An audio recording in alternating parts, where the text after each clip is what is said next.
আজ রাজা আর প্রজার গল্প শোনাই।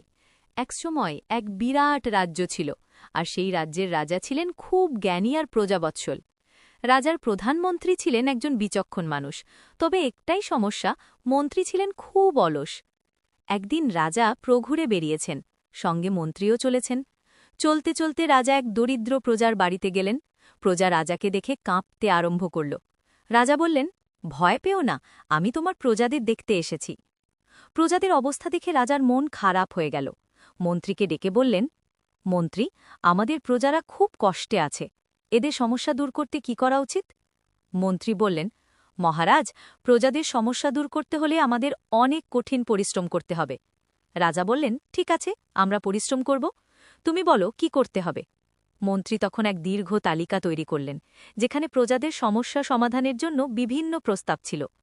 রাজা তালিকা দেখে খুশি হলেন, কিন্তু সমস্যা হল এই প্রস্তাবগুলো বাস্তবায়ন করতে অনেক অর্থের প্রয়োজন। রাজা চিন্তায় পড়ে গেলেন।